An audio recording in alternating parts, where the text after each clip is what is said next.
আহা! এই সকালবেলায় স্নিগ্ধ বাতাস গায়ে লাগিয়ে পাখিদের কলকাকলি শুনে নীল আকাশের দিকে তাকিয়ে বসে থাকতে কি ভালোই না লাগে। সত্যি, প্রকৃতিকে উপভোগ করবার মজাই আলাদা। একই গিন্নি, আমার চাটা নিয়ে এসো দেখি। আর তুমিও বসবে, এসো, তোমার সঙ্গে দুটো গল্প করি।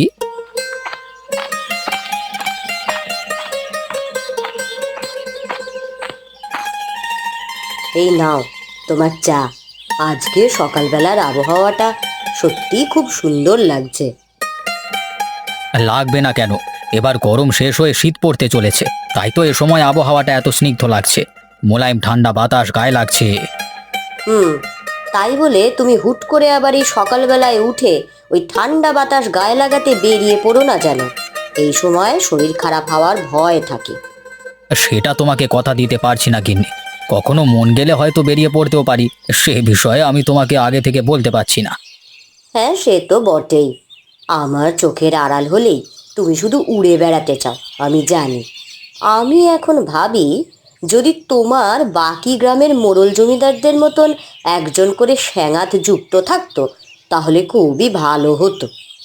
রক্ষা করো গিন্নি, রক্ষা করো। আর স্যাঙাত যুক্ত হতে হবে না। আমি একাই বেশ ভালো আছি। মনের ইচ্ছে এদিক ওদিক ঘুরে বেড়াতে পারি, কোনো রকম চিন্তা নেই মাথায়। হ্যাঁ, চিন্তা তো থাকবে না বটেই। ছেলে বিদেশে আছে, তোমার আবার চিন্তা কিসের? কিন্তু তুমি একটা কথা বলো তো, তোমার পাশে একজন সেঙাত থাকলে অসুবিধা কি আছে তোমার? প্রচণ্ড অসুবিধে গিন্নি, তুমি বুঝতে পারছো না। ওইসব লোকজন পাশে থাকলেই সব সময় কান ভাঙানি কথা বলে। গ্রামের লোকেদের নিয়ে উস্কানিমূলক কথাবার্তা বলে মাথা খারাপ করে। সেটা এক পক্ষে ঠিক কথাই বলেছ। বাকি গ্রামের তো আমি মাঝে মাঝে খবর শুনতে পাই। শুনেছি নাকি একটু আধটু অত্যাচার করে থাকে।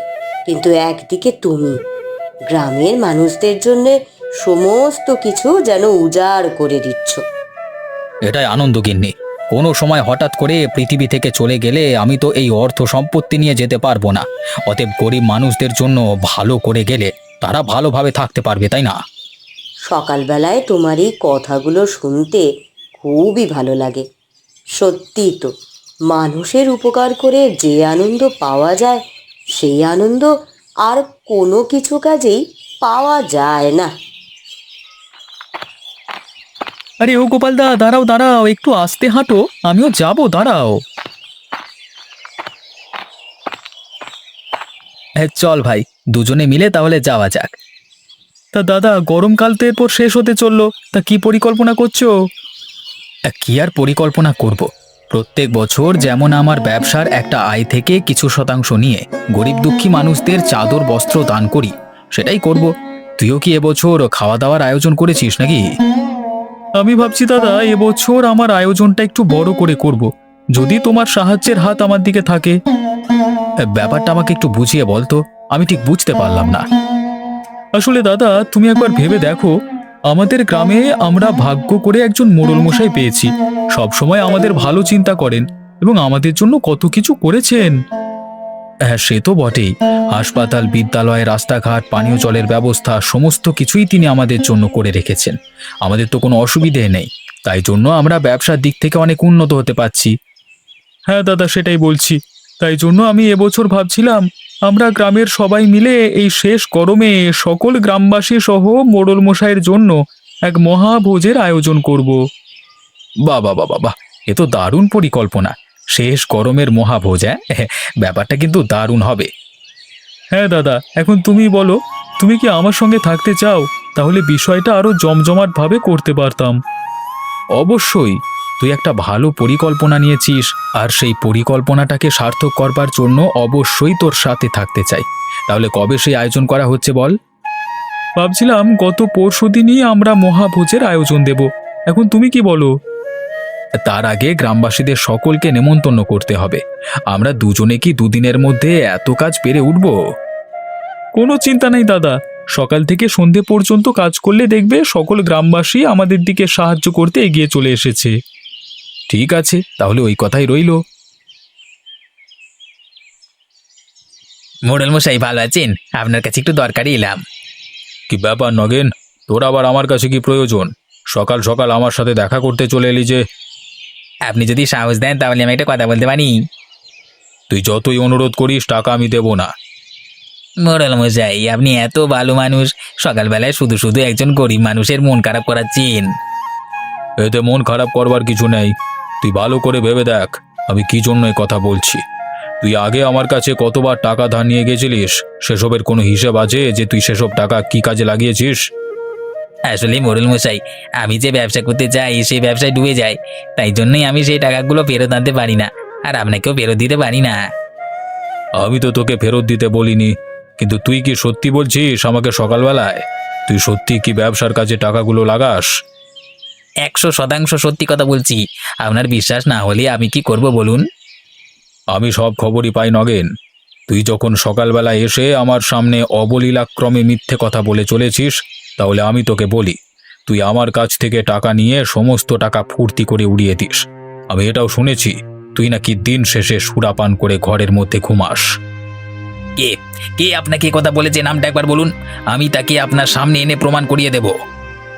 কিছুই প্রমাণ আমাকে করতে হবে না। শোন নগেন, তোর এখন কাজ করবার বয়স আছে, সামর্থ্য আছে, এইভাবে সময়গুলোকে নষ্ট করিস না।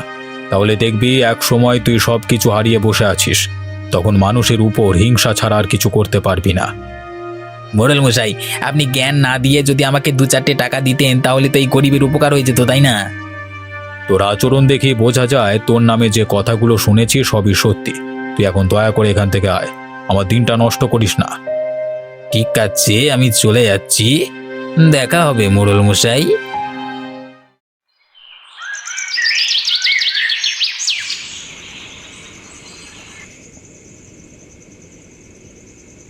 হ্যাঁ, তাহলে গিন্নি, আমাদের পরিকল্পনাটা কেমন লাগলো বলো? হ্যাঁ গো, তাহলে কি আমাদের গ্রামে এই বছর মানুষদেরকে চাদর বস্ত্র দেওয়া হবে না? অবশ্যই হবে না কেন?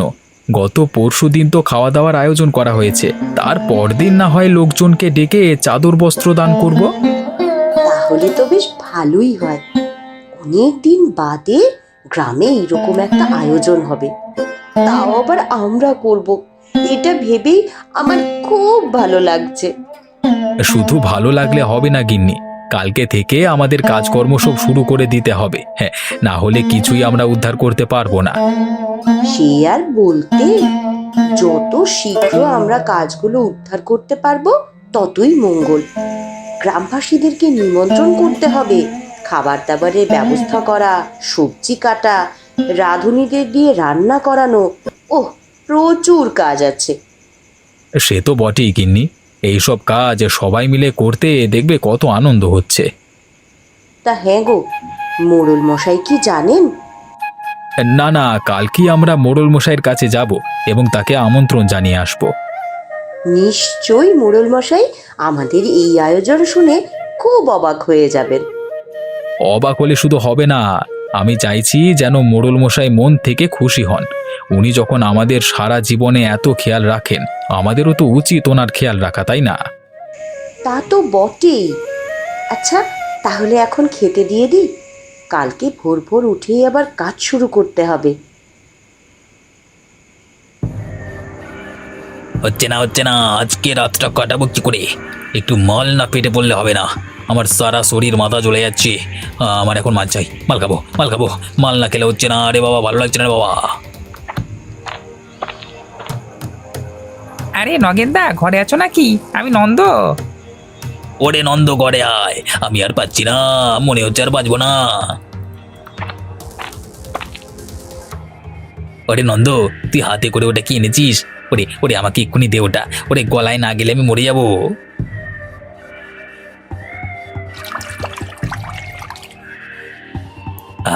বাঁচালি রে বাবা, আমাকে বাঁচালি। তা তুই হঠাৎ আমার বাড়িতে যে? দাদা, তোমাকে তো ভাটিখানায় আজকে দেখতে পেলাম না, তাই ভাবলাম তোমার সঙ্গে আবার দেখা করে আসি। যাক বাবা, একটা বোতল যে তুই সাথে করে নিয়ে এসেছিস সেটাই অনেক। তুই আমাকে বাঁচালি রে আজকে বাপ। আরে ঠিক আছে দাদা, তুমিও তো একসময় আমাকে কত খাইয়েছো, তাই আমি উপহার স্বরূপ তোমার জন্য ছোট্ট উপহারটা নিয়ে এলাম। তা তুই এত টাকা পেলি কোথায় যে তুই আমার জন্য আজকে একটা বোতল কিনে নিয়ে চলে এলি? ও ছাড়ো না দাদা, ওসব জেনে তোমার কোনো লাভ নেই। এখন বলো দেখি দাদা, তুমি কেন ভাটিখানায় গেলে না? ওই মোড়ল, ওই ব্যাটার জন্য আমি আজকে যেতে পারিনি। সে কি, মোড়ল মশাই কি তোমাকে শাস্তি দিয়েছেন নাকি? এক প্রকার শাস্তি বলতে পারিস। আমি আজকে মোড়লের কাছ থেকে টাকা ধার চাইতে গেছিলাম, কিন্তু ও বেটা আমাকে একটা টাকাও ধার দিল না, ওপর থেকে আমাকে তাড়িয়ে দিল। কিন্তু গ্রামে তো আমি অন্যরকম কাণ্ড শুনছি গো। কেন, কি হলো আবার? কি শুনছিস গ্রামে? আমি শুনছি নাকি গ্রামবাসীরা সকলে মিলে কয়েকদিনের মধ্যে বিরাট এক মহাভোজের আয়োজন করতে চলেছে, তা আমাদের গ্রামের মোড়লকে খুশি করবার জন্য। এই আয়োজনের মাথা কি? যতদূর শুনেছি গোপাল আর নাদু এরা দুজনে মিলেই সমস্ত পরিকল্পনা করেছে। বেটারা মোড়লের পা যারা কুত্তা, ওর জন্য অত কিছু করবার কি আছে? হ্যাঁ, মোড়ল মশাই আমাদের গ্রামের জন্য এত কিছু করেছেন বলে এই শেষ গরমে তারা নাকি একটা মহাভোজ রাখতে চাইছে। হ্যাঁ, রাখাচ্ছি মহাভোজ, যত সব ন্যাকামো। ওই মহাভোজের আয়োজনকে কি করে পণ্ড করতে হয় সেটা আমার থেকে ভালো কেউ জানে না। শোন নন্দ, আমার সঙ্গে যদি হাতে হাত মিলিয়ে কাজ করতে পারিস তাহলে কিন্তু তোর টাকা পয়সার অভাব হবে না। আমাকে কি করতে হবে দাদা, তুমি বলো। আরে তাই তো গোপাল, তোমরা তো খুব সুন্দর আয়োজন করেছো গো। আমি তো কল্পনা করতে পারছি না, তো কবে আমাদের এই মহাভোজ হবে? আগামীকালকেই বিশাল আয়োজন করা হয়েছে, তোমরা কিন্তু অবশ্যই থেকো। হাতে হাত লাগিয়ে কাজটা উদ্ধার করতে হবে, কেমন? সে তো বটেই, আমাদের গ্রামে এত বড় আয়োজন করা হচ্ছে আর আমরা সাহায্য করব না সেটা কখনো হয়? তবে একটা কথা, আমি ভাবছিলাম আমি যদি তোমাদের আয়োজনের কিছুটা ভাগীদার হতে পারি। হ্যাঁ অবশ্যই, আমরা সকলে মিলেই তো কাজ করব, কোনো ভেদাভেদ থাকবে না। না না, আমি সে কথা বলিনি, মানে আমি সদিচ্ছায় তোমাদেরকে কিছু অর্থ সাহায্য করতে চাই, তাহলে আমার খুব ভালো লাগতো। তাহলে তো খুবই ভালো হয়, আমরা কাউকে জোর করছি না, কিন্তু আপনারা যদি মন থেকে দিতে চান তাহলে অবশ্যই দিতে পারেন। তাহলে তো আজকে থেকে প্রচুর কাজ আছে। ও গোপাল দা, লতা দিদি কি ঘরেই আছে? হ্যাঁ, ও তো ঘরেই আছে, কেন বলো তো? না, ওই প্রচুর কাঁচা সবজি কাটাকুটি করতে হবে তো। তা হ্যাঁ গো, কি রান্না হচ্ছে আমাকে বললে না তো? খিচুড়ি আর গরম ইলিশ ভাজা। বাপ রে বাপ, এই যে বিশাল আয়োজন! তাহলে আমাদের গ্রামের মহিলাদের মাথায় তো প্রচুর চাপ। আজকে সারা রাত ধরে রান্না বান্নার সমস্ত ব্যবস্থা করতে হবে। তা তোমাদের ওই সবজির বাজার করা হয়ে গেছে? না না, এখনো হয়নি, কয়েকজন গেছে, এলেই তোমাদেরকে খবর দেব। হ্যাঁ গো, আয়োজনটা কোথায় হচ্ছে? আমাদের গ্রামের মাঠে তো? হ্যাঁ গো, ওখানেই আমরা আয়োজন করেছি, অনেক লোক আসবে তো। বেশ বেশ, তাহলে আমাকে আর খবর দিতে হবে না, আমি বরং এক্ষুনি চলে যাচ্ছি। ঠিক আছে, তাহলে তো খুবই ভালো হয়। আসলে এই গ্রামের মানুষদের সহযোগিতা না থাকলে শেষ গরমের এই বিশাল মহাভোজ আমরা উদ্ধার করতে পারবো না।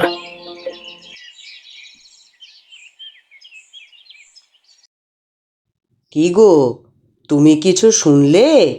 আমার কানে যে একটা দারুণ খবর আসছে। তোমার কানে আবার কি খবর আসছে গিন্নি? কি হয়েছে আমাকে একটু খুলে বলো তো। আমি শুনলাম যে গ্রামবাসীরা সকলে মিলে নাকি এই শেষ গরমে আমাদের গ্রামের মাঠে এক মহাভোজের আয়োজন করেছে। তাই নাকি? কই, আমি জানি না তো। ওরা যদি এরকম মহাভোজের আয়োজন করে তাহলে তো আমার কাছে নিশ্চয়ই আসতো। দেখো, আবার তোমাকে বাদ দিয়েই না করে ফেলে। না না গিন্নি, সেটা নয়। আমার গ্রামের লোক অত্যন্ত ভদ্রলোক। কিছু কেমন আছে যারা মানুষের ভালো সহ্য করতে পারে না, কিন্তু তাদের দিকে তো তাকিয়ে লাভ নেই। তবে তারা যে এরকম আয়োজন করছে, আমার কাছে এলে আমি অন্তত কিছু সাহায্য করতাম। কি জানি, আমি শুধুমাত্র এই কথাটাই শুনলাম, কালকেই নাকি সেই মহাভোজ। তা এখন দেখো কি হয়। গিন্নি, আমি কি একবার ওখান থেকে গিয়ে ঘুরে আসবো? দেখো, তোমাকে যখন এখনো পর্যন্ত বলেনি, তখন মান সম্মানের খাতিরে ওখানে না যাওয়াই ভালো। ওরা যদি নিজেদের মধ্যে আনন্দ করতে চায় তাহলে করুক না। না না গিন্নি, আমার মন অন্য কথা বলছে, এরপর দেখা যাক কি হয়।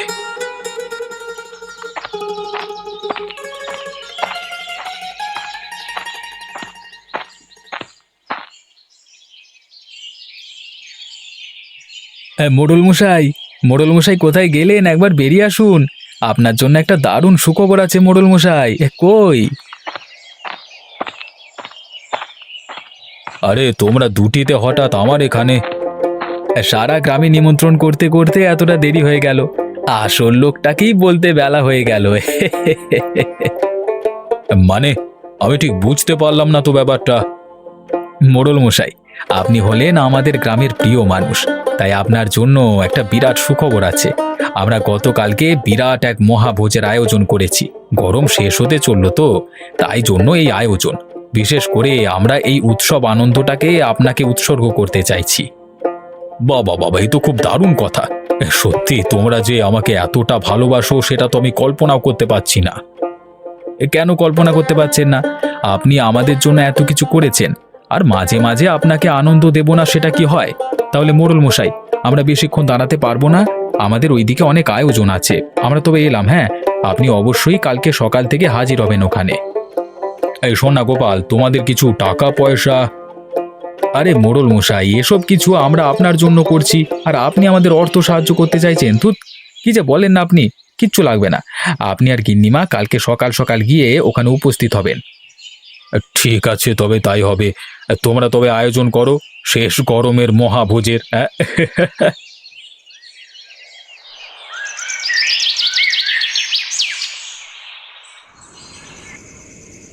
দাদা, খুব মশা কামড়াচ্ছে যে, আর কতক্ষণ এভাবে অন্ধকারে দাঁড়িয়ে থাকতে হবে?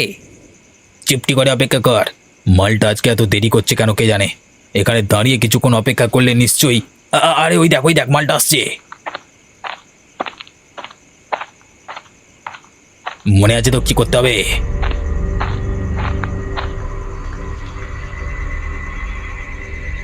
আরে আরে, তোমরা কারা? এভাবে আমার রাস্তা আটকে দাঁড়ালে কেন? তোমার এই বদনখানা চাঁদের আলোতে ভালো করে দেখবার জন্য চাঁদু। এই, এর কাছে যা যে সব কেড়ে নে। দেখো, তোমরা আমাকে ছেড়ে দাও, না হলে কিন্তু ভালো হবে না বলে দিলাম। ওরে সালা, আবার মুখে বড় বড় বুগনি মারছে রে সালা। তোর কাছে যা আছে ভালো ব্যবস্থা আমাদেরকে দিয়ে দে, না হলে কিন্তু তোর অবস্থা আমরা খারাপ করে ছেড়ে দেবো। আমার কাছে কিছুই নেই, আমাকে তোরা ছেড়ে দে বলে দিলাম। আমাকে জোর করলেও তোরা কিছু পাবি না। হাতের কাছে কিছু নেই যখন, তাহলে এই মোড়লের পাচাটা কেন? হ্যাঁ, আমাদের সাথে ন্যাকামোর জায়গা পাওনি? হ্যাঁ, জলদি করে যা আছে আমাদেরকে দিয়ে দে। আমরা যা করছি বেশ করছি। বেশ, সোজা কথায় যখন কাজ হলো না, তখন তো মার মার সালাকে মার।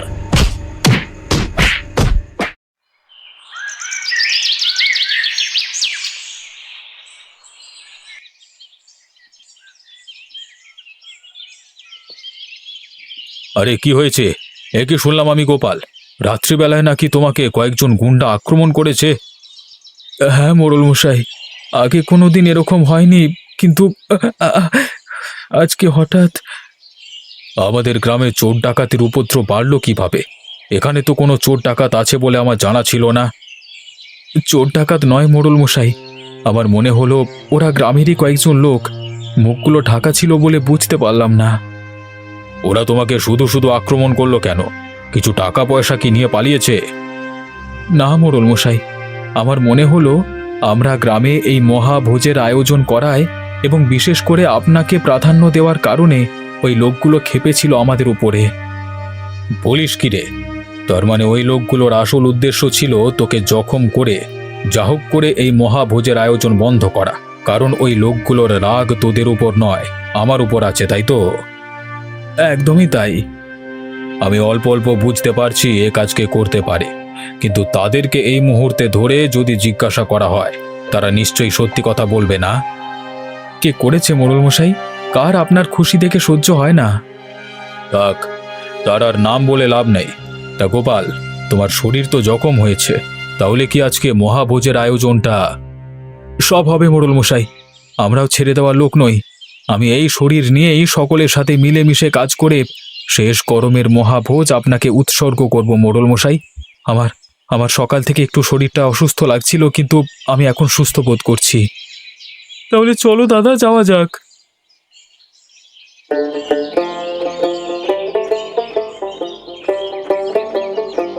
খান খান, আপনারা মন দিয়ে খান। মোড়ল মশাই, আমরা তো আপনার জন্যই এই মহাভোজের আয়োজন করলাম, আর আপনি শেষকালে সবাইকে নিয়ে পরিবেশন করতে শুরু করে দিয়েছেন। আরে আমি আপনি কি আছে, আমরা সকলেই তো এই গ্রামের লোক। সকলে মিলে মিশে একটা ভালো কাজকে উদ্ধার করতে পারলে তার থেকে আনন্দের কিছু হয় না।